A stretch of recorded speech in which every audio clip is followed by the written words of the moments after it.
Gotta love the Centennial State.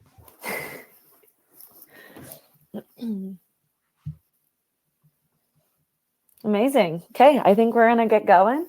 Welcome, everyone, to our AMA.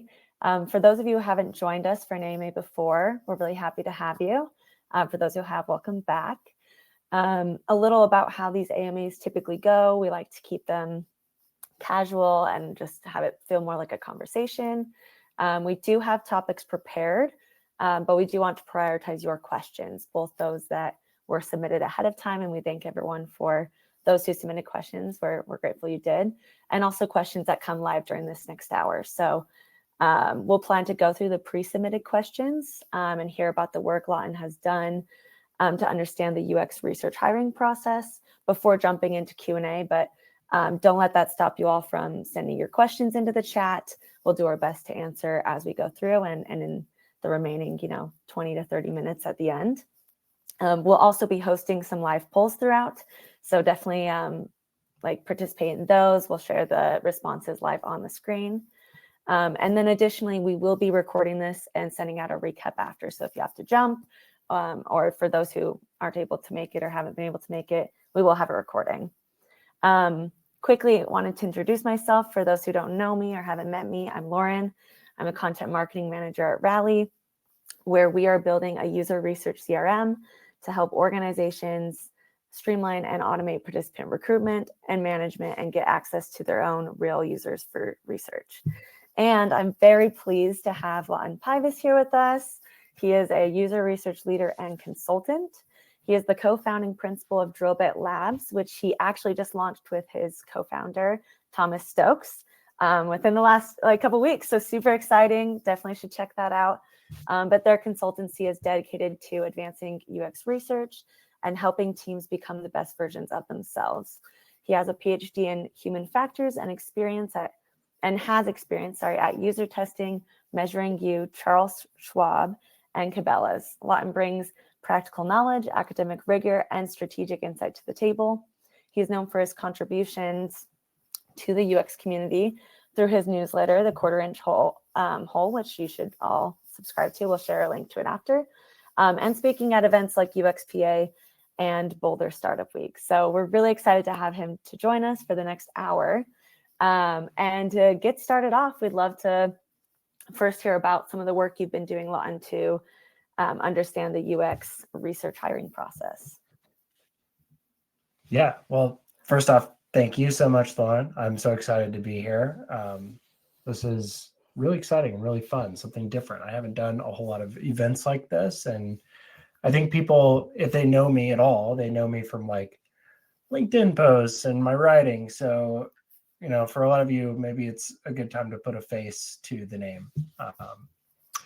But yeah, so when it comes to the UX research hiring market, we've really had about 3 efforts that I'm going to be drawing from today. The first was I just started kind of tracking inventory, right? So I'd get into Indeed once a month and I'd start to kind of search the same search terms and just kind of note down how many UX researcher roles are there. And I've been doing that since the summer of 2021. So I have a pretty nice database to draw from there. Then last year, the second effort, so Thomas Stokes and I did a series of studies. So we did some qualitative interviews as well as a larger scale survey with both UX researcher hiring managers and job seekers. And what we really wanted to understand was just what's the state of the hiring process today? What are the pain points? What does it look like? And we presented that at UXPA in Austin last year. And then we have another kind of third chain that we're going down right now, which is we're going to present at UXPA in Florida later on this summer.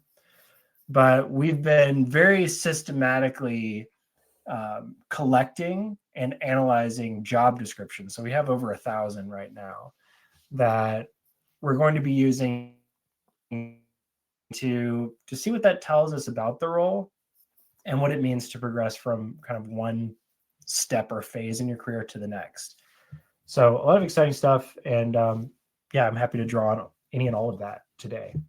Amazing. Yeah, we have a bunch of questions to kind of ask drawing on that research. And so we'll get going with one. What activities are commonly included in user research job interviews that you've seen through your experience and research? Yeah, this was an interesting one. So there's 6 activities that are really common.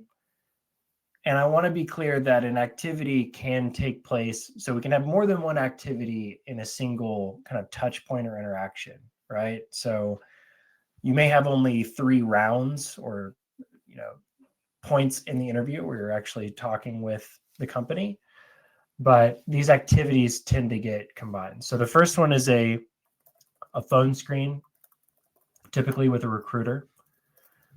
The second is a one-to-one interview with a hiring manager. The third and fourth are the technical and behavioral interviews. So technical interviews tend to focus on technical skills, and they're things like, tell me about a time that you did a usability test. How did you determine the sample size? Things that really kind of test your chops as a researcher. The behavioral interview, meanwhile, kind of focuses on more interpersonal stuff, how you collaborate, how you work with a team to drive that research. Another very popular activity is a panel interview, and this is where you're not just talking to a hiring manager. You're talking to maybe a couple other researchers on the team. Maybe you're talking to a designer, other people that you might be working with in that role. And finally, there's the work sample test. And this is where you're really demonstrating your past capabilities that you can directly show, like, hey, I have done this stuff before. This is what it looks like. And I'm, happy to put my name on this and speak to it. So there are a couple of different ways that can look. That can be like a portfolio review. That can be a take-home test. But somewhere in those 6, those are the most popular activities. Gotcha. And what preferences have you seen like hiring managers and job seekers have regarding the process, the length, the amount? And we do have a poll going, and I can add this to the stream. What took out your face? But yeah, I would love to hear your thoughts there. Yeah. Actually, I kind of want to see that again. Can you pop it up one more time? Okay, this is cool. Yeah, so one thing that we did that kind of started the research last year was we wanted to understand the disconnect. Right? If you get on LinkedIn or some other social media and you hear people talking about their experiences in the hiring process, you're usually hearing about the worst ones, right? People getting ghosted or people complaining about this particular job description. So we wanted to understand, like, hiring managers probably have one set of incentives and job seekers have one set of incentives. So what are those and why are people not aligned? So, going into this, I might have thought, hiring manager might be invested in having a really long interview cycle because it reduces risk for the company, right? You have so many candidates, supply is sort of exceeding demand here. Like, you might as well just take your time and find the best one. Meanwhile, a job seeker is going to want, let's do it as quickly as possible. I want to get this job so I can get going. And it's interesting. So what you have here in this poll, 56% said 3, and that lines up almost exactly. I think it was 60% in our study where people wanted 3 rounds, and that was both hiring managers and job seekers. So people do want a sort of streamlined process, but there are all sorts of things that kind of get in the way institutionally. Maybe things are mandated by other departments and things like that. But yeah, I think what really came out of that study was that hiring managers and job seekers ultimately have a lot of shared interests, right? Hiring managers want to find the best person for the job. Job seekers want to show that they're qualified for this job. So I think we ought to lean into that a little bit more as we're looking for new jobs, looking for new candidates. Totally. Yeah, that's great advice. And we have a quick question from the chat that I think kind of relates. Amy asked, have the layoffs and downsizing of research teams impacted interview/hiring practices in some way? For example, are they taking longer than they used to? Is there more involved? Curious your thoughts there. That's a really good searching question there. And, so this data we collected mostly about a year ago. So it's a little bit dated. I mean, there was layoffs going on at that time, as a lot of people know. So we're kind of getting into the start of this sort of cycle that we're in. It may have deepened or changed since then. That's kind of an open question that we'd want to investigate. But anecdotally, what I have heard is that, there are a lot more candidates applying, and that hiring managers are a little bit more overwhelmed, right? So I think that there may be an inclination to draw it out a little longer, but at the same time, I know that some teams have been waiting to expand their team for a long, long time because of budget freezes and headcount freezes. So they've been understaffed for a while. They also have an incentive to get someone in there sooner. So I tend to believe that maybe what we saw last year would hold true. Sure. Great. Thank you. I saw that one and wanted to toss it in. So curious, based on your research and your opinion, what do you believe are kind of the main points and areas for improvement in the UX research hiring process? Yeah, so I'd say the biggest ones that came out as a part of that study was, job seekers have a very cumbersome kind of process in front of them. So we already talked about some of the different things that people complain about, like, oh, I have to go and apply in this different system for every single different company. And even if it's at the same, hosted platform, I have to create a new account and I have to upload my resume. And then I have to put in all the, the details from my resume into forms. So there's a lot of rework, and we'll talk about this a little bit later, I think, but job descriptions that are very unclear. People aren't really sure how this is different and how they're going to really be the best candidates they possibly can be.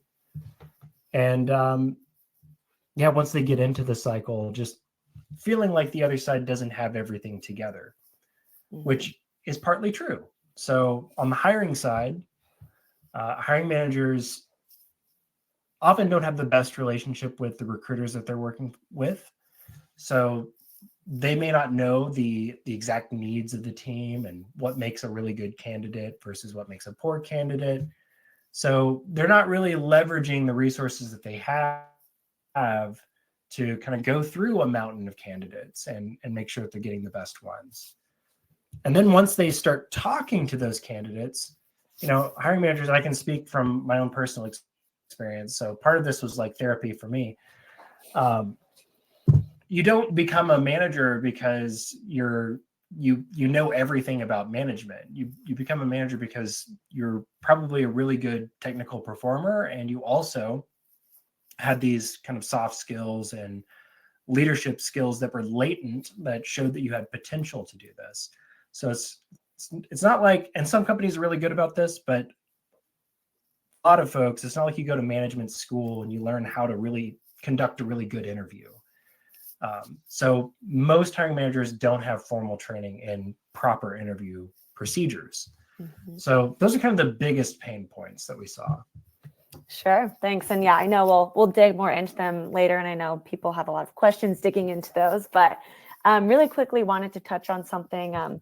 There are a variety of different roles. There's contract roles, full-time, and I know people are looking for all types. How have you seen those interview processes differ between contract, full-time, that sort of thing? Yeah, so they do differ. I think for a contract role, there's typically an abbreviated process, right? So there's typically an urgent need. We want to fill this quickly so they can get this person in. There's often sort of a time frame on it. Maybe it's 6 months to a year. So let's go ahead and get this person as quickly as possible is one of the main priorities. The policies that we talked about that may be coming from other departments like HR, they may not be as stringent when you're trying to get a contractor on your team. And it's also a little bit lower risk, right? So if you have the opportunity to convert a contractor to full-time, you don't necessarily need to vet them as much. You can actually just start to work with them and see what that experience is like. So I would expect that the contractor interview process is a little bit shorter than the full-time interview process. Yeah, and when it comes to junior versus senior roles, I know it makes sense that senior roles would be a little more intensive in the interview process. Have you seen that be the case as well with junior and senior roles? That's a good question.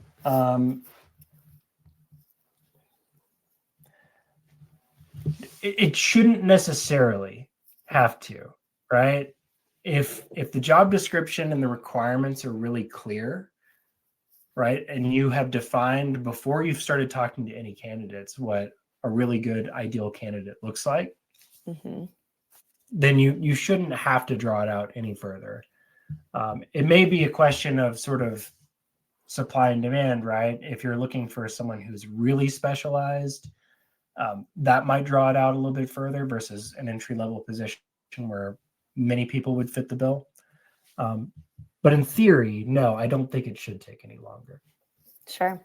I agree. I think I'm aligned with everyone of wanting shorter interview processes. So kind of an interesting question from your study participants. You gathered advice for hiring managers and job seekers. Do you mind sharing some of that advice, kind of summarize it? Yeah, I'd say the biggest theme that came out of that was that, every interview that you go into it goes two ways, right? Like the hiring side is evaluating you as a candidate. Are you the right candidate for us? Would you do well on our team? But I think that folks often forget that you should also be evaluating the company. Is it the right fit for you? Is this the right role for your career? Is this what you want? And so for a job seeker, that means kind of doing a little bit of prep work and asking, or at least writing down questions that you want to ask to confirm a good fit. And then on the hiring side, I've been a part of interview cycles. I've probably been guilty of this, honestly, where I didn't leave enough time for the candidate to ask those questions. So making sure that you kind of build that into the process, that understanding that it is a two-way vetting process. Totally. So digging more into the actual interviews, how can they be structured to more effectively assess a candidate's problem-solving approach and considering that balance between real-time projects and giving candidates enough time to think?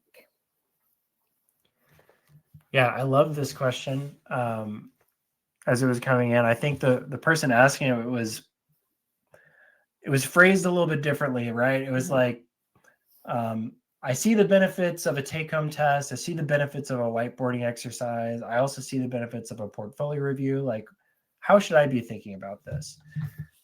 And like we said earlier, so all three of those are kind of examples of a work sample test. And these are good news. They are the most valid part of the hiring process because you're showing that you've done this before, and it really empirically has been shown to predict future job performance.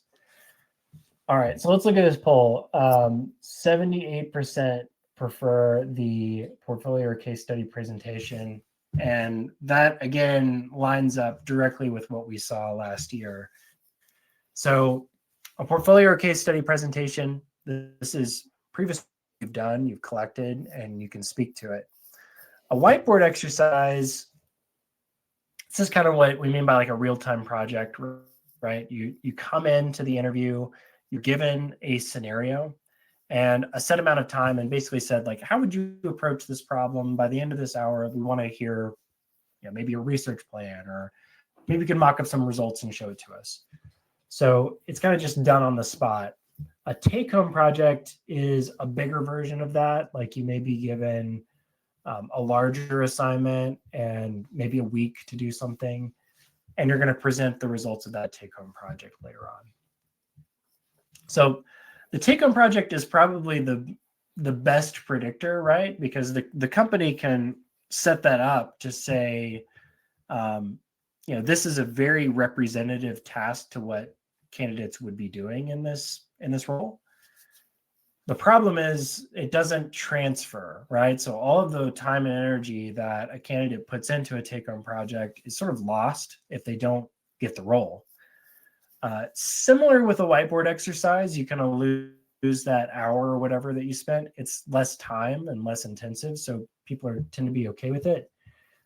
It does tend to reward people who think quickly on their feet and can improvise, and those are great skills to have.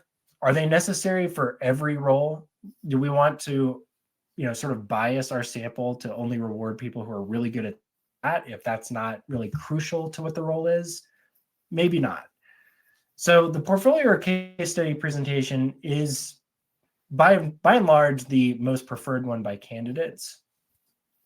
The problem for hiring managers is that it may or may not cover the kinds of experiences that are interesting for the role, depending on what the candidate chooses.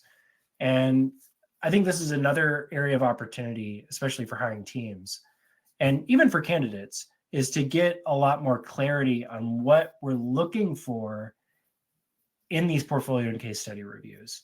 So if someone can tell me like, hey, we really want to see your quantitative chops. Can you show us a time that you did a survey or a large unmonitored benchmark or something like that? If you can be explicit about what you're looking for, the candidate can prepare relevant case studies, and that can be a little bit more relevant to what you're looking for in your hiring process. Great. Thank you. And thanks everyone for participating in these polls. They're really fun to show and talk through. We'll come back to portfolios. We have a lot more questions about them down below, but wanted to get into some of the research on job applications, because I'm sure a lot of people are all applying to jobs, probably more than you care to admit.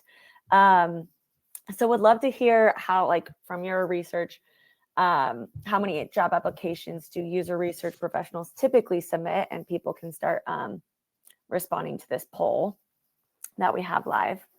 But yeah, I would love to hear some of that research there and findings. Yeah, so what we found is that if someone is actively looking, that generally means that they are quite active. So we're having the results come in. About 60% or more of our sample had applied to over 25 roles to get their last role. And we found a general kind of conversion rate. So if you think about how many job applications you need to submit to get a job offer, of about 1 to 20. There was a wide variance in this, though, and I'm kind of seeing that even in this poll, right? That some people had success with a lot fewer applications, and some it was going to take a lot more. I know for my first role as a researcher, I had like a spreadsheet, and I kept like almost like a CRM where I was going through the different stages and tracking how far along I was getting. I think it took me well over 100 to get my first internship. And I don't think that that's uncommon. But as people kind of move forward in their career, you get a deeper network and you're leveraging more referrals and things like that to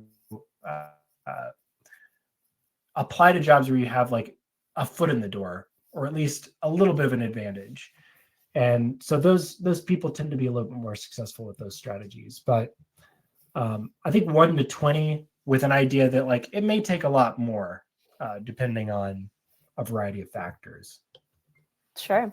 In your research, did you by chance see any differences in amount based on the type of role, whether it was contract, junior, senior, or was it kind of still even across the board in terms of that conversion rate and amount of applications submitted?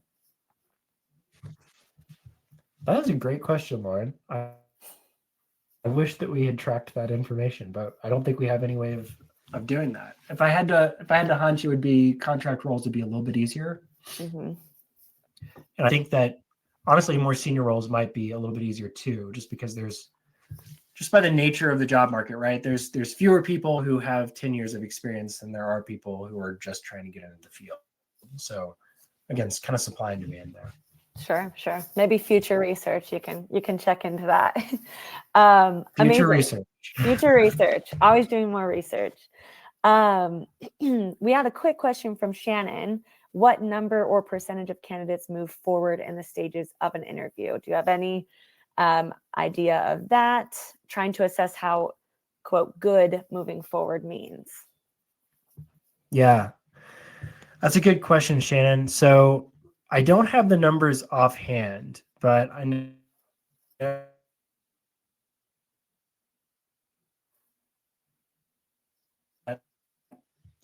something that Lauren will be doing after this AMA is kind of and do an article shows a diagram, kind of how people progress from one stage to the other. So you can take a look at those numbers later on. Great, thank you. And thanks, Shannon, for submitting your question. Now, moving on to a new category that I think many people are very curious on, which is job search strategies and preferences. So the question, what are the most effective ways for user research professionals to find job opportunities? Yeah, so we're being a little bit descriptive here. In other words, like we asked people what they did, and it's hard to say exactly how successful they were, but it seems like LinkedIn and other kind of job boards produce the most leads, but a referral will give you the highest quality leads, right? So I think LinkedIn was number one. We did see people who used Indeed sort of second. What people didn't really do was go directly to a company page unless they were like obsessed with that company. But generally that's where people are finding out about roles. But if you really want to increase your chance of landing an interview, the referral is a pretty bona fide way of doing that. So if you know someone from a past role that you've worked in, if you have a connection, there's no harm in reaching out and seeing if you can leverage that, because it tends to get you a little bit of an edge in the hiring process. Sure.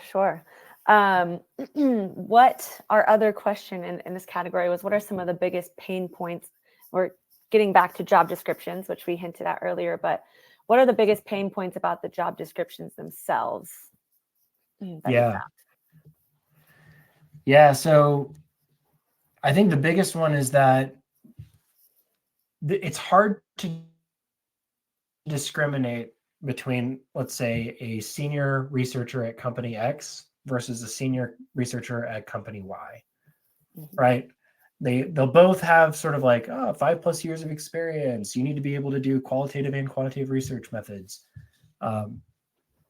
It doesn't tell you a whole lot about necessarily the products that you'll be working on, or the composition of the team, or who you'd be working under, or kind of hierarchically how things are structured a little bit in terms of who you'd be working with as far as stakeholders. Most job descriptions end up sounding kind of the same. And I think that on the hiring side, we're sort of inviting people to just apply scattershot volume instead of reading it closely and seeing if we're a really good fit, and sort of self-selecting and saying, oh, okay, this one's looking for someone who has done a lot of benchmarking in the past, and I happen to have done that. So maybe this would be a great role for me. Instead, people are just kind of like skimming through it and shooting off an application. So I think there's a huge opportunity here to construct the job description a little bit more specifically to the role, so that people can actually assess themselves ahead of time. Totally. And like for job seekers who don't have control over that job description, do you have any advice for things to look for to kind of suss out what the job is really wanting, or kind of really, I know there's so much language that's just, who knows what that means, or 3 to 5 years of experience could mean anything, but yeah. Any advice for job seekers? That's a great question. I think So as a hiring manager who has posted roles before, one of the first things that you'll get is a bunch of DMs from people who want to set up a call with you. And, it's tough. Like, you don't want to circumvent the hiring process because you've kind of built it in a way for a reason. You want to have a fair and equitable process that you can find the right candidate through. So I don't always respond well to those personally. I don't know what luck people have had with other hiring managers, but I'm always happy to answer questions about the role itself. So if someone is reading the job description, they have questions, those are the kinds of things that I've always been happy to clarify in a private message or an email. So I'd encourage people to try and do that if you have the possibility. On LinkedIn, you can often see the hiring manager going and posting on their profile. So that'd be a good opportunity to do that. If not, maybe you can do a little bit of extra homework and see if you know someone on the team or you have like a connection who might be able to connect you. Again, I think it's okay to do a little bit of extra research like that, just to make sure that you are the best possible candidate for the role. Totally. And I love too that you brought up not just that you're the best candidate, but that the role is a good fit for you as well. I think that's a really important part of job searching that we often forget, especially when, we're just trying to apply to so many that we forget some roles might not be good fits for us, even if we're a good fit for that company. So that research is really important. Amazing. I know there's lots of questions coming through and we will jump back to some of them, but one section I really wanted to get your thoughts on was portfolio building. I know you've done research, you've written some blogs about it.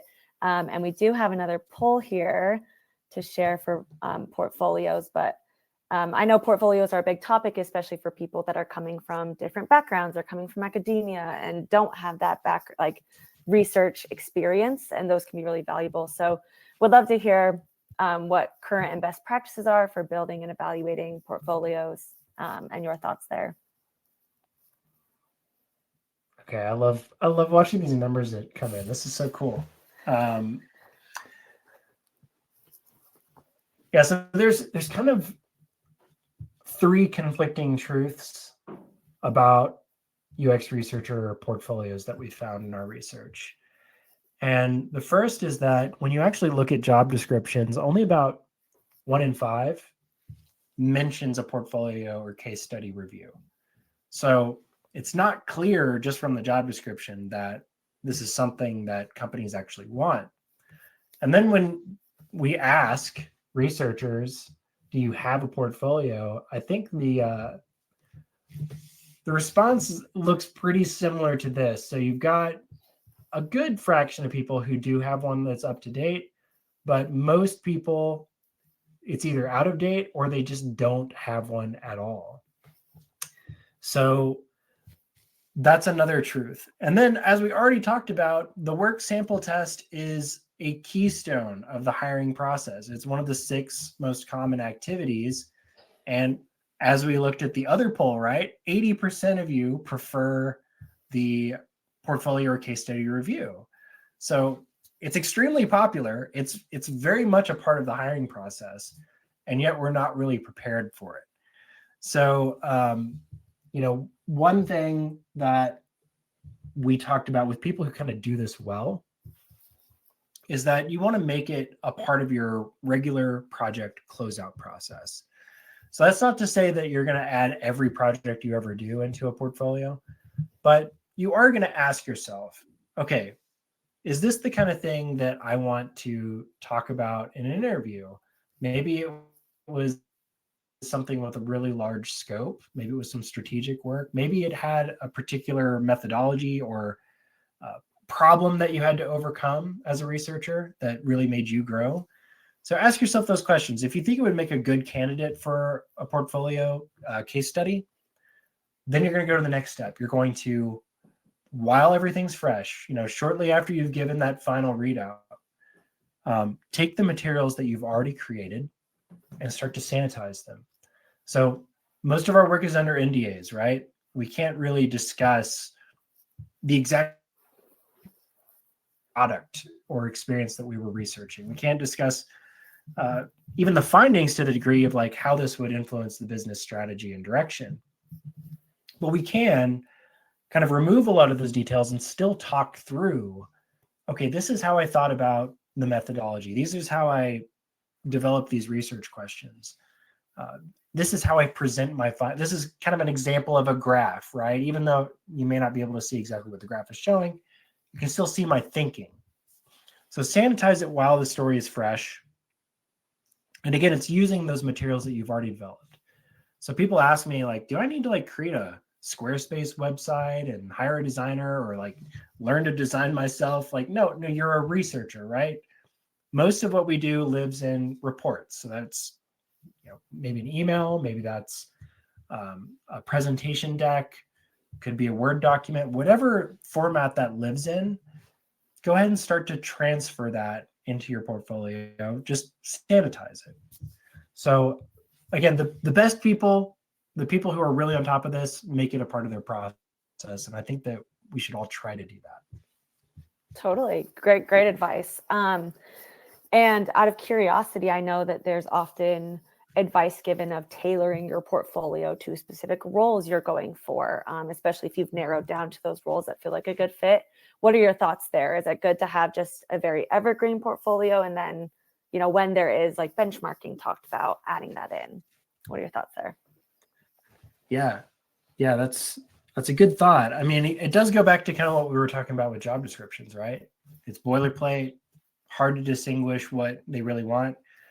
So again, the better the job description and the better you understand the role, right? If you can talk to the hiring manager, let's say that you're getting advanced to that round and you're saying, okay, well, we'd like you to do a portfolio case study review with a panel for your next interview.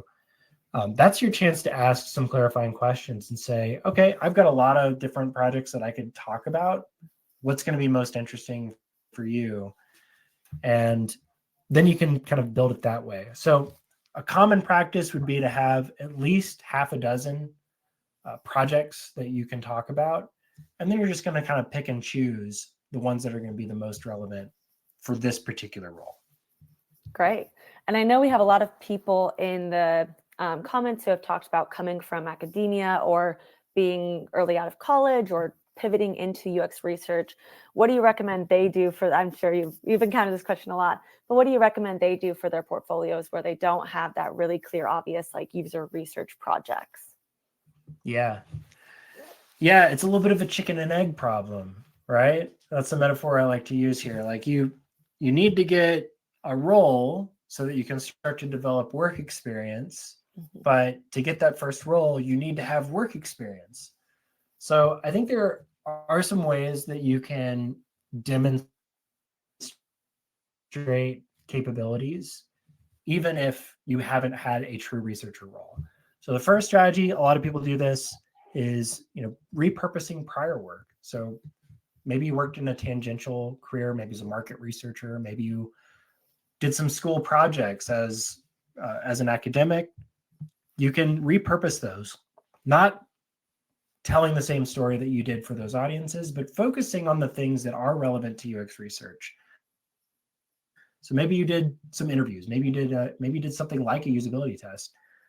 Talk about that in the case study. You don't necessarily need to talk about all the other stuff that wouldn't be as relevant, like a lit review.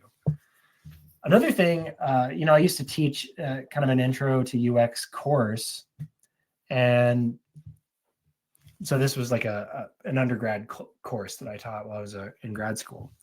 And so folks would get introduced to the idea of user experience and this kind of framework for improving interactions, and how if something's not user-friendly, that's not your fault. Maybe that's something to do with the design. And it seems really patently obvious to us who've been in the field for however long, but for people who are just getting into it, it's revelatory. It's like a brand new lens. It's like seeing the Matrix. So I encourage people to like harness that energy and to kind of write down whenever they have an interaction that could be improved, and use that as like an idea list and start to do some of your own sort of pet projects where you're going to do research to improve that experience. That can be a case study. Another thing that a lot of people do, and this is where it starts to really get compelling, is if you work with a real stakeholder. So one thing you can try is if you have a nonprofit that's meaningful to you, some cause or somewhere that you've been volunteering for a while. Those folks always need more donations. They always need more volunteers. If you can help them to increase donations or volunteers, you're kind of hitting KPIs. So work with someone at that organization and say, hey, I want to help you. I want to apply my research skills to doing this. And that becomes a real project. You can go a step further. There are apprenticeship groups like Hack for LA, Tech Fleet is one that I've worked with. These groups kind of do the same thing. They're going to work with nonprofits and maybe really early stage startups that don't have the means to pay for it. But they'll put you on a cross-functional team. So these are lots of people trying to get into tech. So designers, researchers, software engineers, project managers, you name it. You're going to work on a team to do this project with a real stakeholder. And those projects can be super compelling to a hiring manager. Even though it's not a real work project, it does show that you have applied these skills on a team. You've shown some real impact. So those are some ideas just to get people going. Great. Yeah. Great ideas. I want to come back to Chris asked a question about if you could speak to how to convey impact. And I know impact is talked a lot about, and that's an important thing. And often that's what people are looking for jobs, especially Chris said he's a consultant and he finds this kind of difficult and under strict NDAs. So yeah, I would love to hear your thoughts here. How to convey impact. I mean, the first thing that my mind goes to is you can actually just talk about how it was received as a consultant. Often you're there in the room giving your kind of final readout, and folks are there saying like, okay, this really helps us. We're going to put this into practice right away. You're not going to be there necessarily in the follow-up, right, where they're implementing things and asking for further advice unless you're doing a second engagement. But just how it's received can be a huge thing. Another thing that you can do during the engagement is find ways to kind of show at least potential return on investment. What I mean by that is, if let's say you did a usability test and you showed that in the old design, people could not find the how to contact us button.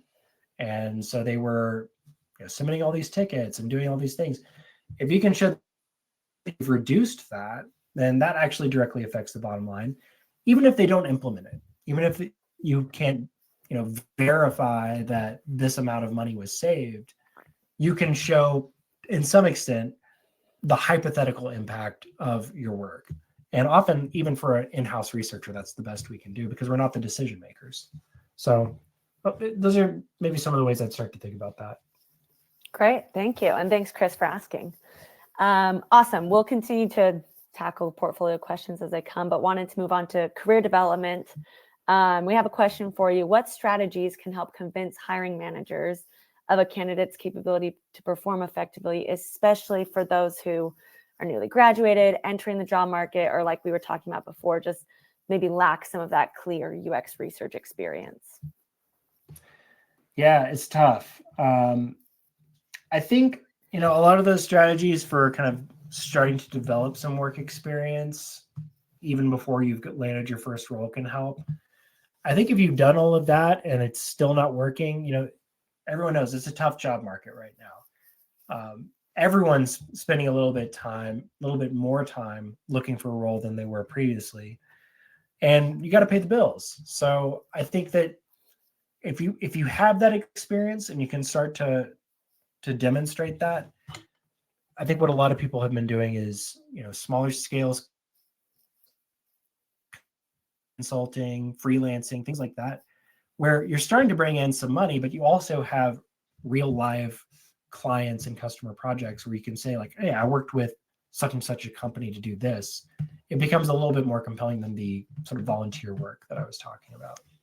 Sure. And I know that like getting a full-time job, often freelancing and finding consulting roles can be really difficult. Do you have any quick advice or thoughts there on best like ways to seek out that type of thing? Yeah. Yeah, I mean, people do a lot of different things as far as, hustling and finding clients. I think that you got to leverage your network. You've got to see if you can get referrals from people that know you. If people trust you and they know that you're starting to do this, if you can demonstrate that you're capable of doing this, they may be likely to send some work your way when they have it. So there are other things you can try, like obviously social media, writing, appearing, things like that. But just mainly your network. That's probably the first place to start. Totally. Yeah. We were just at Advancing Research, and I had so many conversations with people that were talking about how like your network really is so important. Like network is a buzzword. It's tossed around all the time, but like it really does make, like it can lead to freelance roles. It can give you that referral into a career, just a mentor that can kind of help you as you transition into different roles. So as hard as it is, like it really is super valuable to have that network and to be meeting people. So it makes total sense. There were some early questions about kind of developing these skills, and especially when like things like quantitative methods are required. Like, how do you recommend online courses, and how do you have any advice on tackling that barrier for new UX researchers getting kind of like genuine experience in these things?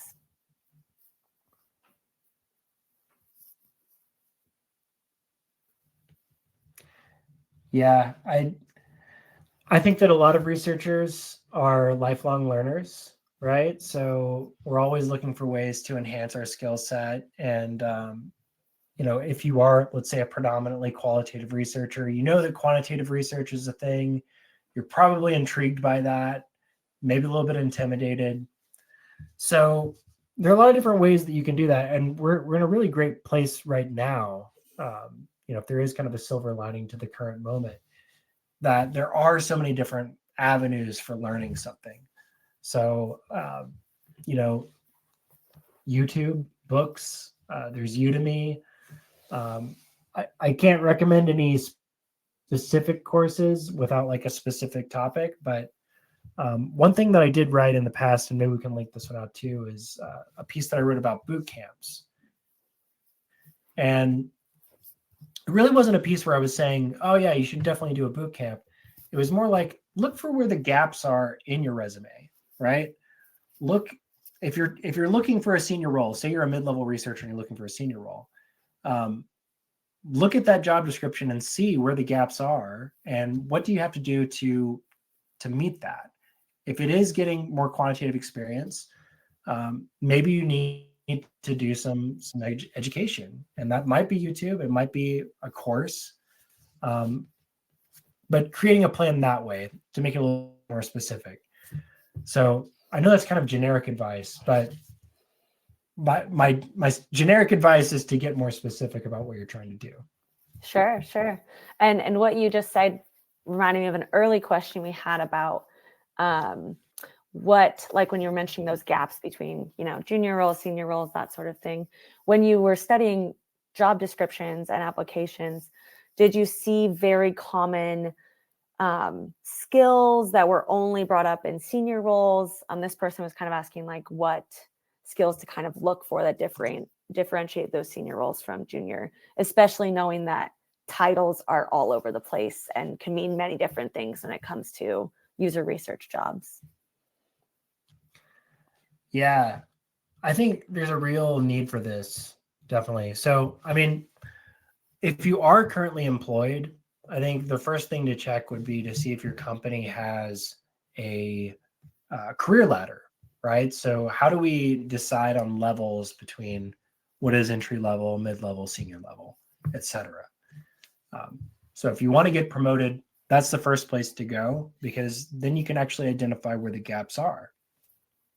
If you're not currently employed, there are some external resources. I know the research ops community put out something called the Research Skills Framework. I've referred a lot of people to that.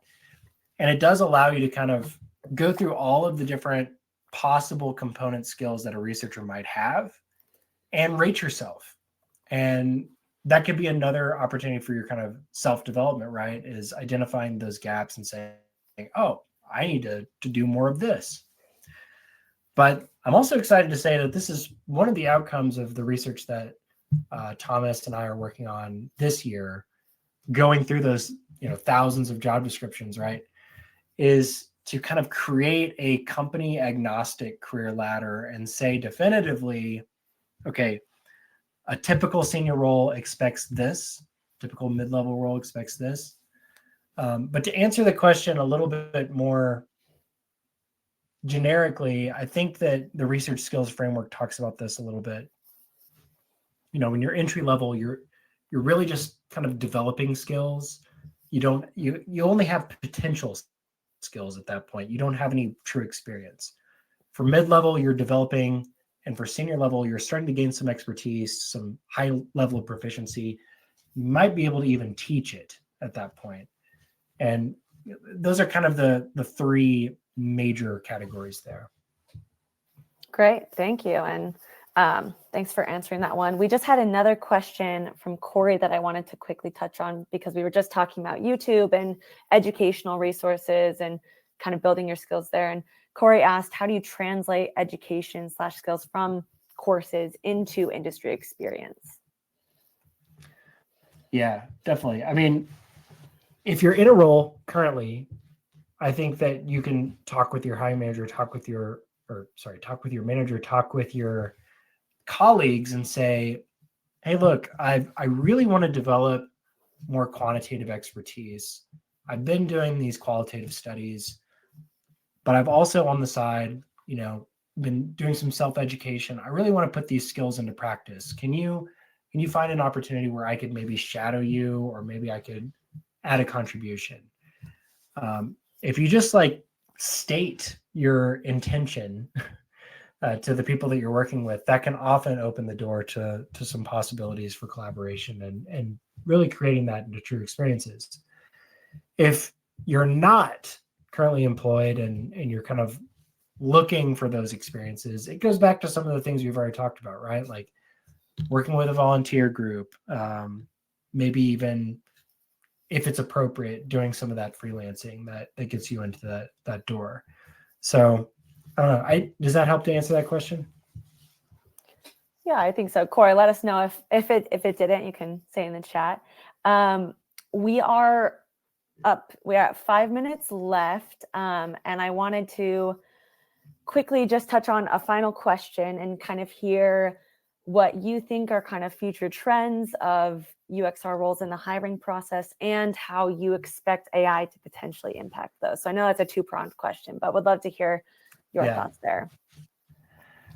Yeah, there was an interesting question that came in that kind of ties in with this about how is the staffing model changing right now? How are hiring teams thinking about resourcing? And I know that when I kind of was first dipping my toes into UX, it's been now about 8 years ago, that there was a lot of talk about unicorns, right? And the idea of the unicorn was that you're going to have one sort of UX professional who is a generalist who could do design, research, maybe even a little bit of code and engineering, and that this person was going to solve all of your user experience needs. And what we saw as teams started to grow, especially as maturity started to grow, we saw increasing levels of specialization. So we'd start to get these ratios of, one designer to every 10 developers and one researcher to every 5 designers, and then further and further. So I know a lot of the people who have kind of joined this call who are fans of Rally are in the research ops community. And, that's a very good example of the increasing specialization of the field. So I think long-term, we're going to see more and more of that. Short-term, anecdotally, as again, those budget cuts have happened and hiring freezes, I have seen more companies talking about wanting to use unicorns, or what they call T-shaped designers, who are going to do the research and maybe democratize it. But I think it'll bounce back, because there's a real benefit to having those specialist roles on your team, bringing that expertise. And yeah, the question about AI, particularly with hiring, it's likely entering the process a little bit already, but I don't think it's a huge part just yet. I think we're at a moment right now where these things are kind of accelerating pretty quickly. We might have a totally different answer next year, but for the time being, it's kind of like, yeah, I think there's just hesitancy about putting an AI into the hiring process, and how that might introduce some bias and maybe some unfairness on top of maybe some of the real advantages that it could bring. So I don't know. Those are some kind of brief thoughts on the future of hiring in UX. Yeah. And quick additional question. You kind of mentioned AI on the hiring side. Do you see any value in utilizing AI for the job seekers in any way, in portfolio building, cover like anything? Do you see kind of a future with that? Oh yeah, I've talked to people who use. I think LinkedIn has a new sort of AI feature to help improve your profile, and they're like, yeah, this did a really great job. I think it could also help. Something that people have always been told to do is tailor your resume to the job that you're applying for. And so that's kind of a painstaking process, especially if you're going for volume. I think AI can help a lot with that. So I'm sure there are a lot more that I haven't really thought about, but that's a great thought. Yeah. Well, amazing. We are at the hour, and I know everyone has busy lives, so don't want to go too long, but quickly, Lawton, the research you've done is amazing. And with Drillbit Labs, how can people stay up to date on the research you're doing and stay connected? What's the best way? Yes. Thank you. I'm on LinkedIn. So if you look up Lawton Pybus, I think there's only one of me. That'll be me. And then, Drillbit Labs is at drillbitlabs.com. You can learn about our services there and how we help teams to become, like you said, the best versions of themselves. And if you want to read more about research as it comes out, do subscribe at quarterinchhole.com. That's our newsletter. Amazing. And we'll be sharing the links that Lawton just said and all the stuff, the great resources that have been shared in an email after and in our recap. So definitely keep an eye out there. And thank you again, everyone who attended and who shared their thoughts and their time. And thank you, Lawton. This was wonderful. Thank you for sharing your insight with us.